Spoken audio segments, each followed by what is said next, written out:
আসসালামু আলাইকুম এভরিওয়ান, ভাই বোনরা। এই যে আজকে আমি যে এখানে 4টা বড় বড় আলু নিয়ে নিয়েছি, ফ্রেঞ্চ ফ্রাই তৈরি করব। রেস্টুরেন্ট স্টাইলে এই সিক্রেট রেসিপি অনেকেই হয়তো জানে না।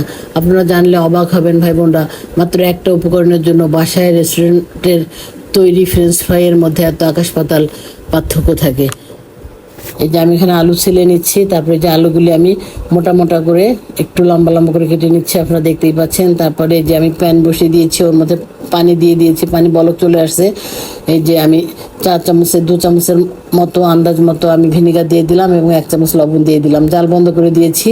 এখন ভাই বোনরা আমি এই যে আলুগুলি ঢেকে রাখবো। তারপরে এই যে 10 মিনিট পরে আমি আসছি, এসে এই যে আমি আলুগুলি পানি ঝরিয়ে তুলে নিচ্ছি।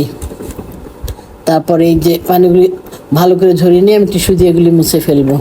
এই যে টিস্যু দিয়ে আমি ভালো করে মুছে ফেলছি। ভাই বোনরা, এই যেখানে ভিনিগার দেওয়ার জন্যই রেস্টুরেন্টের তৈরি ফ্রেঞ্চ ফ্রাই বাসার তৈরি ফ্রেঞ্চ ফ্রাই থেকে খেতে এত বেশি মজা লাগে।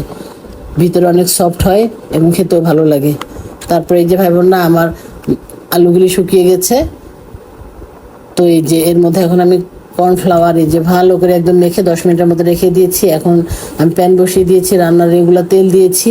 তারপরে এই যে এর মধ্যে আমি ফ্রেঞ্চ ফ্রাইগুলো কিছু কিছু করে নিয়ে লো অ্যান্ড মিডিয়াম হিটে আস্তে আস্তে করে ভেজে নিচ্ছি। এই যে আমার এক ব্যাচ ভাজা হয়ে গেছে, আমি তুলে নিচ্ছি। বাকিগুলো আমি এভাবেই ভেজে নিব।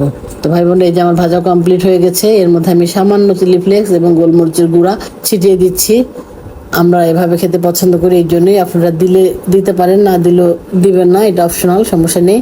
তো ঠিক আছে ভাই বোনেরা, আপনারা অবশ্যই বাসায় এভাবে করে দেখবেন, আপনাদেরও খেতে ভালো লাগবে। তো সাবস্ক্রাইব এবং ফলো করে আমার পাশে থাকবেন। আল্লাহ হাফেজ।